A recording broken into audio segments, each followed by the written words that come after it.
أعوذ بالله من الشيطان الرجيم. بسم الله الرحمن الرحيم. الحمد لله رب العالمين، والصلاة والسلام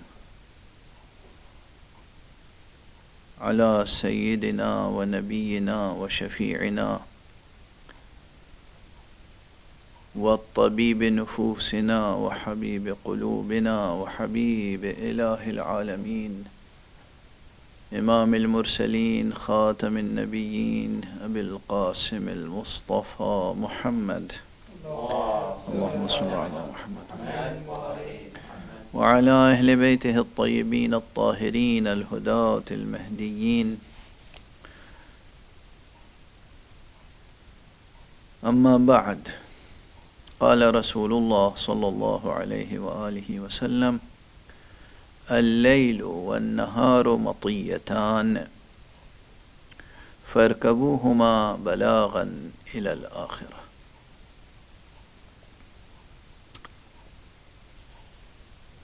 حضرت صلی اللہ علیہ وآلہ وسلم سے جو اقوال منقول ہیں یا آپ کی طرف منسوب ہیں، ان میں سے ایک قول یہ بھی ہے، اور یہ قول یا یہ حدیث کتب عامہ و خاصہ میں موجود ہیں. علماء امامیہ شیعہ اثنا عشریہ نے بھی نقل کی ہے، علماء اہل سنت نے بھی نقل کی ہے، اور علماء امامیہ میں سے شیخ صدوق رضوان اللہ تعالی علیہ نے خصال میں نقل فرمائی، اور پھر علامہ مجلسی نے بحار میں حضرت ابن عباس سے نقل کیا ہے، نقل کرنے والوں نے. علماء اہل سنت میں سے کتاب الکامل جو عبداللہ ابن عدی کی، اس کی چوتھی جلد میں موجود ہے. تاریخ دمشق میں ابن عساکر نے نقل کیا ہے، میزان الاعتدال میں ذہبی نے نقل کیا، کنز العمال میں علامہ علی متقی ہندی نے نقل کیا ہے، متقی ہندی نے. روایت سند کے اعتبار سے علماء اہل سنت کے نزدیک بہت وزین نہیں ہے، سند بہت قوی نہیں ہے. ہمارے یہاں شیخ صدوق نے اپنی سند سے نقل کیا،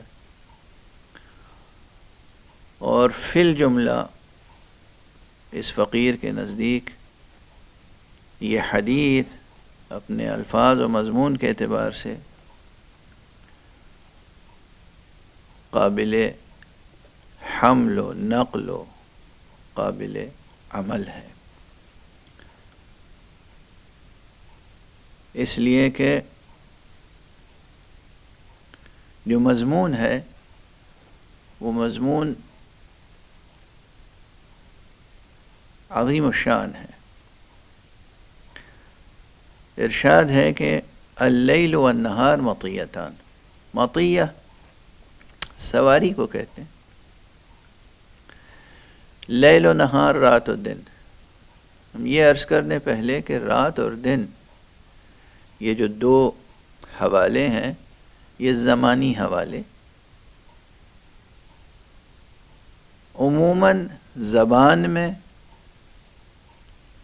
یعنی نحو میں، زبان میں، قواعد زبان میں زمانے کا جو تصور آتا ہے وہ ظرف کا ہے، اور علوم بلاغت میں بھی زیادہ تر ظرف کا ہے. لیکن یہاں پر ایک ظرف کے طور پر نہیں، ایک مرکب کے طور پر متعارف کرایا جا رہا ہے کہ یہ وقت جو ہے یہ ایک مرکب ہے، سواری ہے. تو بلاغی نقطہ نظر سے بیانی نقطہ نظر سے، حسن بیان اور حسن مضمون دونوں کے لحاظ سے یہ بات بہت ممتاز ہے کہ آپ وقت کو، لیل و نہار کو مرکب قرار دیں.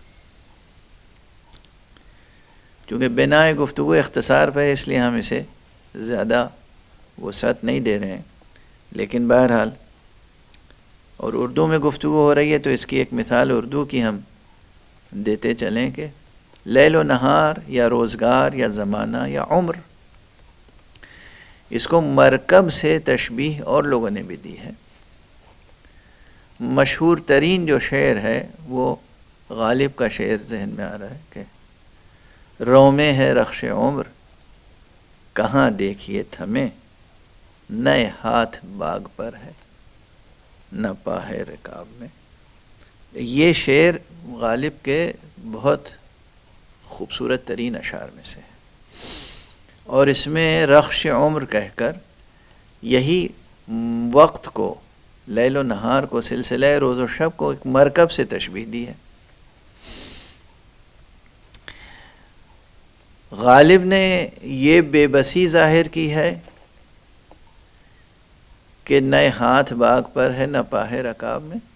یہ حدیث یہ قوت عطا کرتی ہے اور یہ ویژن اور یہ بصارت و بصیرت پیدا کرتی ہے انسان میں کہ ایسا نہ ہو کہ ہاتھ میں باغ نہ ہو، بلکہ وقت کی باغ ہاتھ میں ہو، اور سلسلہ روز و شب کو اس طرح مرکب بنایا جائے کہ وہ منزل مقصود تک پہنچا دے. بلاغاً الی الآخرہ اللیل والنہار مطیتان فرکبوہما، یہ رات اور دن یہ دو سواریاں ہیں، ان پر سوار ہو، سواری کرو اور آخرت تک پہنچو.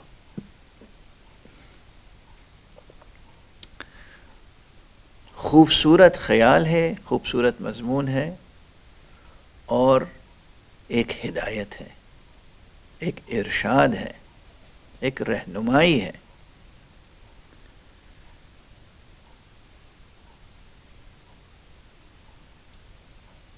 انسان حقیقتاً اسی وقت کو، یہ البتہ اس سے پہلے میں عرض کر چکا ہوں ممبر کی گفتگوؤں میں کہ یہ جو سلسلہ روز و شب ہے یہ اللہ سبحانہ و تعالیٰ کی آیتوں میں سے بھی ہے، نشانیوں میں سے بھی ہے.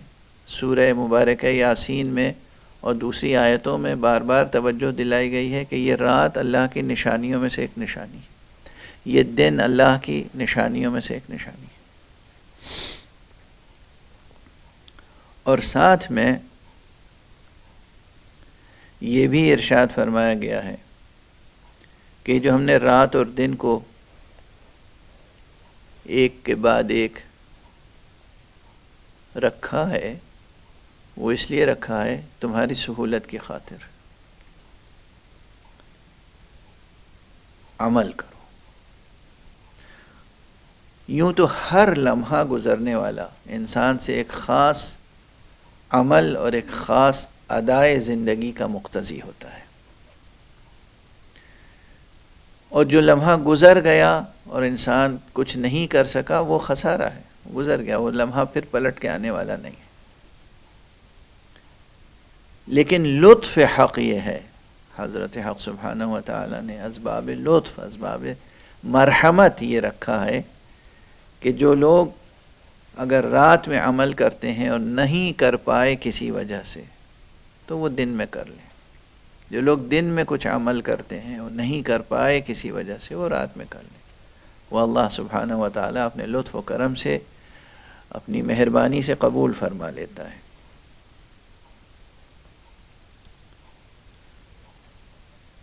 یہ گویا دن اور رات یہ خزانے بھی ہیں، یعنی اللیل والنہار خزانتان، یہ دو خزانے ہیں، اس میں انسان جو کچھ چاہے محفوظ کر سکتا ہے. عام تصور یہ ہے کہ لمحہ لمحہ بکھرتا جاتا ہے، اور جو وقت خود بکھرتا جاتا ہو، وہ کسی کو سمیٹ کے کیا رکھے گا اپنے دامن میں. لیکن دوسرا پہلو یہ بھی ہے کہ یہی وقت انسان کی بکھری ہوئی زندگی کو سمیٹ کے رکھتا ہے، اور انسان کے اچھے اعمال وقت فراموش نہیں کرتا. یہ اللہ سبحانہ و تعالیٰ کی ستاری ہے، وہ غفار ہے، وہ ستار ہے. یہ ممکن ہے کہ انسان سے برائیاں سرزد ہوں اور اللہ کے حکم سے وقت ان برائیوں پہ پردہ ڈال دے، لیکن یہ ممکن نہیں ہے کہ اللہ سبحانہ و تعالیٰ کسی صورت سے کسی کی نیکیوں پہ پردہ ڈال دے. تو اللہ نیکیوں کو اجاگر کرتا ہے اور اس وقت کو برائیوں کے لیے پردہ اور نیکیوں کے لیے آئینہ بنا دیتا ہے. اس لیے اس وقت کی قدر و قیمت کو پہچاننا چاہیے. یہ وقت عجیب سحر انگیز بلکہ اعجاز انگیز حقیقت ہے. وقت لیل و نہار. بہت سے علماء نے مستقل کتابیں لکھی ہیں عمل الیوم واللیلہ کے عنوان سے. علماء اہل سنت نے بھی لکھی ہیں، علماء شیعہ نے بھی لکھی ہیں. علامہ شیخ بہائی بھی ان میں سے ایک ہیں جن کی کتاب عمل الیوم واللیلہ، یعنی پورے دن بھر میں کیا کیا عمل انجام دے انسان اور رات بھر میں کیا کیا عمل انجام دے. کسی زمانے میں شیخ بہائی رحمۃ اللہ علیہ کی اسی کتاب عمل الیوم واللیلہ کو پڑھ کے اور اس کو سامنے رکھ کے اردو میں ہم نے ایک کتاب مرتب کی تھی جس کا عنوان تھا شب و روز جاویدانہ. یعنی یہی جو وقت ہے جسے آپ فانی سمجھتے ہیں، یہی وقت جاویدانہ ہو جاتا ہے، ایک جاویدانی حقیقت بن جاتا ہے، ہمیشہ ہمیشہ باقی رہنے والی حقیقت، اگر محبت کے ساتھ ذکر خدا اور یاد خدا کے ساتھ یہ وقت گزارا جائے اور ان تقاضوں کو مکمل کیا جائے جو تقاضے اللہ کے تقاضوں کو اگر مکمل کیا جائے محبت کے ساتھ، اخلاص کے ساتھ، تو ہر زندگی کا گزرنے والا لمحہ ایک جاویداں لمحہ بن جاتا ہے. بہرحال اس وقت ایک چیز اور یاد آ رہی ہے، انسان کے لیے یہ وقت مرکب ہے، سواری ہے. انسان اسی وقت پر سوار ہو کر، مرکب پر سوار ہو کر عالم آخرت میں بلند سے بلند تر مقام پر پہنچ سکتا ہے. ادبی لحاظ سے وقت کو، دن کو یا رات کو مرکب قرار دینے کا جو مضمون ہے ایک جگہ اور ملتا ہے، لیکن وہ علم انگیز ہے. اور اس علم انگیز مضمون کو ذکر کر دینا مناسب لگتا ہے تاکہ ذکر حضرت ابو عبداللہ الحسین بھی شامل ہو جائے. شب عاشور. شب عاشور امام حسین علیہ السلام نے اپنے اصحاب سے فرمایا تھا ان هذا اللیل قد غشیکم فاتخذوه جملا. یہ رات جو چھا گئی ہے، یہ رات جس نے تمہیں ڈھانپ لیا ہے، بس تم اسی رات کو اپنے لیے سواری بنا لو، مرکب بنا لو، جمل، اپنے لیے ناقہ سفر یا ناقہ عافیت بنا لو اور مجھے چھوڑ کے چلے جاؤ. یہ صرف مجھے چاہتے ہیں، میرے در پہ آزار ہیں، تم چلے جاؤ. مقام شاہد یہ ہے کہ آپ نے یہاں پر رات کو مرکب قرار دیا ہے، لیکن اتنا حسین فقرہ ہے اور اتنا المناک اور دل سوز کہ انسان اس فقرے کو بھول نہیں سکتا اور یہ ذہن میں بار بار خیال پیدا ہوتا ہے کہ یہ لمحات یہ مرکب ہیں.